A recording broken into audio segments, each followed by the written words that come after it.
Dems are utterly dissatisfied with their own party. In the words of former Texas Congressman, Democrats have become too lazy.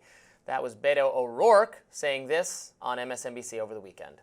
I think our party, unfortunately, has gotten lazy and overly enamored of 7 so-called battleground or blue wall states to the detriment of Alabama and Mississippi and Texas and Louisiana. I mean, those are our fellow Americans too. And I don't blame them for saying, hey, the Democratic Party has not been showing up for me.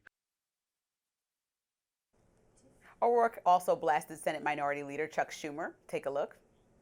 Look at Chuck Schumer just as a specific example. And you had that continuing resolution, that government funding bill, which is really just a giveaway to Elon Musk and Donald Trump after they had decimated government agencies, illegally impounded congressionally authorized and appropriated funds. Every member of the House, Democratic side, stood strong, but for one, Chuck Schumer signaled he was going to do the same and then lost the only leverage we had, that unity, and surrendered to Trump and Musk. Strong words, a lot of frustration with leadership on the Dem side. I think that is clear. This is not a surprising sentiment to hear uttered.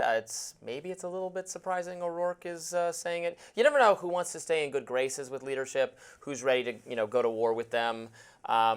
I think he has political ambitions of his own, obviously. And maybe he's not tied in with sticking to the establishment because nobody really knows what the establishment will look like in 2028 right now, right? Mm-hmm. There's conversations about AOC being at the front of the ticket. There's conversations about Kamala again. But a lot of Democrats, I don't think, really know where they want to go because Kamala and Walz had a very progressive stance where they really wanted to take it further and think maybe, reportedly, they didn't take it far enough with some of the way that they, went against Trump. And then you have AOC, who's kind of like, we need to get with the grassroots people and organize and connect with the people that are the base of our party. Her and Bernie Sanders are around their tour saying that. And then you have other people that are like, this is way too woke, let's back it up. Mm-hmm. And so I think that there needs to be a recalibration. There does need to be a focus on what those grassroots efforts will be. Like, Democrats win elections because they get out there with the people and are relatable and touch people. And as soon as we start stepping away from that and become this party of people that just talk over your heads and kind of are discussing issues that are not affecting people's bottom line, I think that's why we saw the election lost by Kamala, because people were worried about the economy and their money and wallets. And we were talking about other things that were important, like women's rights. But more important was, how can I pay for my family to eat dinner tonight? And so I think when Democrats get back to that, they'll start to have a strategy on next steps and really have to capture some of these young stars, young people, to really help galvanize the movement. You can't have like the same old leading the party like Chuck Schumer, who, obviously wanted to avert us being in a crisis and so voted with the Republicans, but also was criticized because they think that he is bending a knee to Trump. So I think there's just time for more conversation, and Beto O'Rourke should step up and be, as somebody as a leader of the party, but still young, should step up and make his stance known. And then more people probably will be brave to do the same thing. I mean, a couple different things have to happen. The party has to, you're right, they don't have a direction. The leader, nobody trusts the leadership. The party doesn't have an ideological direction, or there's disagreement about what ideological direction it should take. Right. More woke, less woke. More Bernie Sanders, AOC, more centrist. What do we do? And then the party doesn't have an appealing, charismatic celebrity figure to then capture that energy and ideology and move forward. So there's flaws in many directions.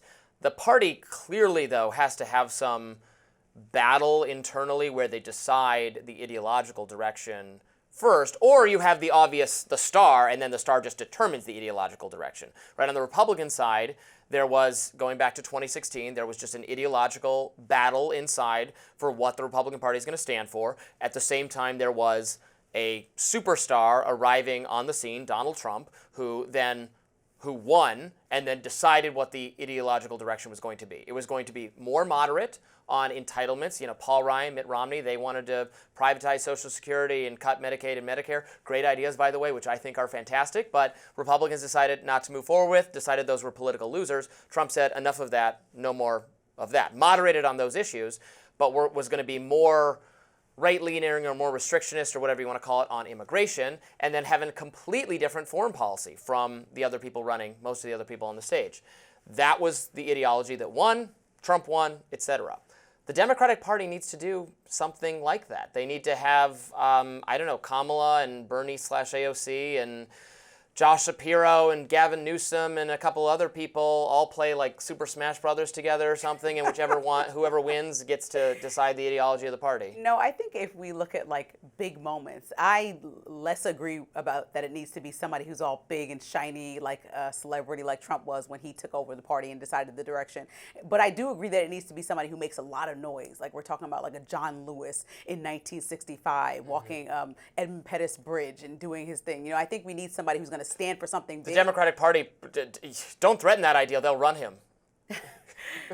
Stop. I know. So, sorry if that's offensive. Yeah, that's not possible. But I think that we need somebody like this to really make a big stance and take a big stance. And that might be anti-Trump, or it might just be an entirely different campaign. Like we can't campaign on the idea that we are not Trump anymore, right? That worked in 2020. It did not work at all, failed miserably in 2024. And I don't think it's a strategy going forward. It's more about what are you bringing to the table and how are you connecting to everyday average Americans who don't align with Republican values. And I think there are plenty of people out there that just felt lost by either party.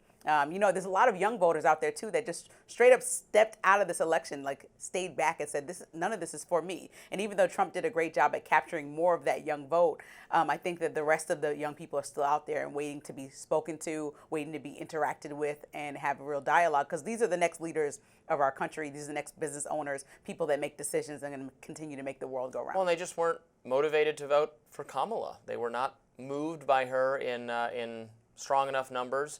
The idea that she was performing really well on TikTok and social media, and there were waves of young people supporting her, was media manufactured and in parts due to paying off influencers, as we later learned. She did have the whole green, you know. Yeah, but that was a fake. That was fake. I'm not. It was not sincere. It was not sincere. I'm asserting that it was not sincere. I asserted it at the time, and then I was right.